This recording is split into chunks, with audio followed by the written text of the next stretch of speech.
দীর্ঘ 13 বছর পর আইপিএলে 150 রানের ইন্ডিভিজুয়াল ইনিংস দেখল ক্রিকেট ভক্তরা। শেষবার ক্রিস গেল 150 রান করেছিলেন। আইপিএলে সর্বপ্রথম 150 রানের ইনিংস খেলেন ব্রেন্ডন ম্যাককালাম। তৃতীয় ব্যাটসম্যান হিসেবে কেএল রাহুল 150 রান করার রেকর্ড গড়লেন।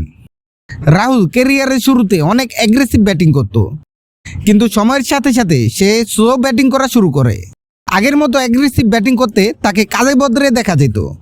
তবে এই সিজনে রাহুল যেন আগের ছন্দে ফেরার সর্বাত্মক চেষ্টা চালাচ্ছেন।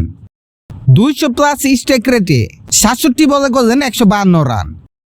নিজের সামর্থ্য প্রমাণ করার জন্য এই ইনিংসটা যথেষ্ট নয় কি? এই রাহুল ভারতের টি-20 দলে এখন সুযোগ পায় না।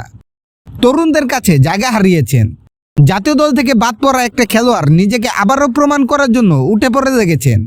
তিনি এখনও ফুরিয়ে যাননি, সেই বার্তা দেওয়ার চেষ্টা করছেন।